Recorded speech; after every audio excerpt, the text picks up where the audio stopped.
Hi guys, Bob Lollard from the Cornish Crusade here with another video showing what I've been up to in the last couple of years that I've been absent from the channel. This one was actually a first for me, despite being in the wargaming hobby for the best part of 22 years, thereabouts, definitely over 20 years.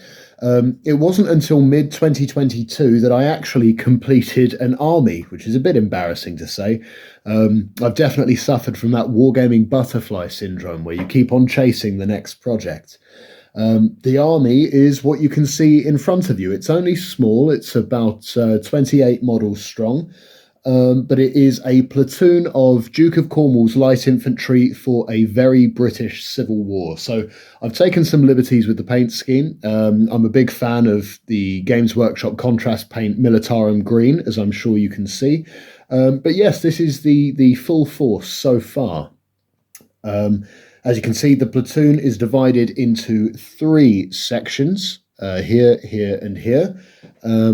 And we have two Lewis gun sections here at the back, and we have a bomber section here armed with grenades. Let's get a little bit closer so you can see these chaps. So here we have our bomber section here.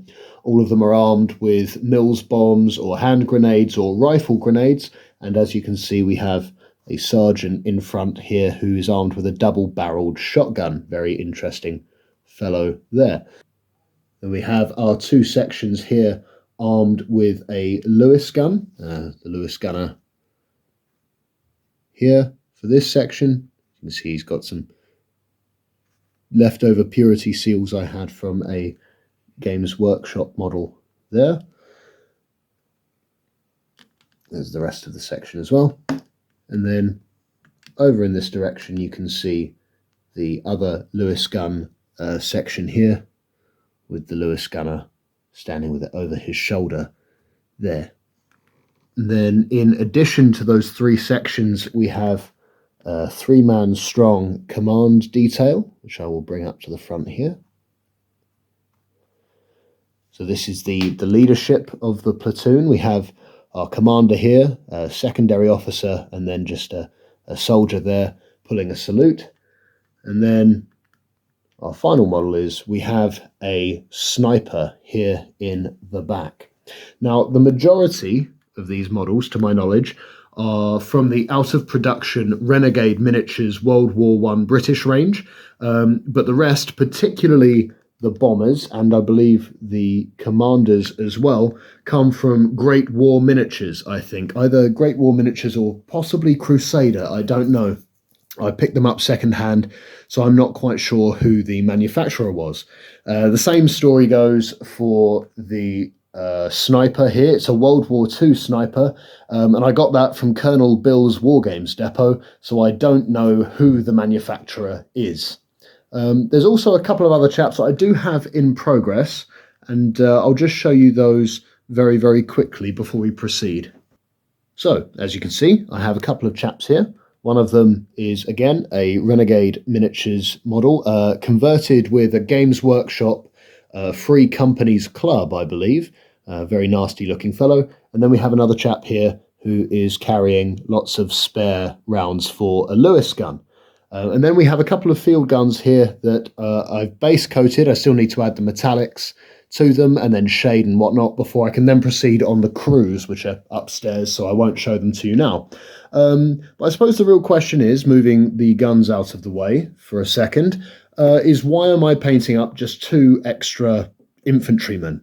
I have three sections of 8 men here and some command. Why do I need these extra two models? Well, if I might just pan out.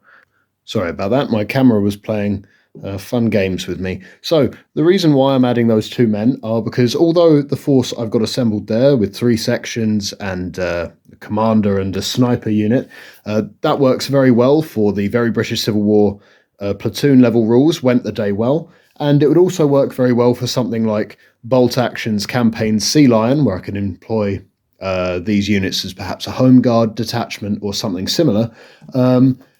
If I add these two chaps and then I rejig around the units, it would actually work very, very well for this particular rule set here, which I think is likely to become the rule set that I'll be using for Very British Civil War the most. I could form a 17 or 18 point detachment for Xenos Rampant from Osprey Miniatures by Dan Mersey. Now, you might be wondering why I'd be using a science fiction rule set to play games set in an alternate history 1930s, but the rule set's versatility means that pretty much any unit I can come up with can be covered by the rules. Covered by the rules themselves, or covered by the upgrades, or even just the Xenos abilities that you can upgrade certain units with. Me and my friend, who also likes Xenos Rampant and Very British Civil War, were talking about whether or not we could include a Cornish shanty band, and if that would mean that our units could use psychic powers. I don't know if that's possible, but I'm more than willing to try and find shanty men models to find out. That's about it for this video. I hope you guys enjoyed it, and I look forward to seeing you again in another one. So, until next time, God bless. Cheers.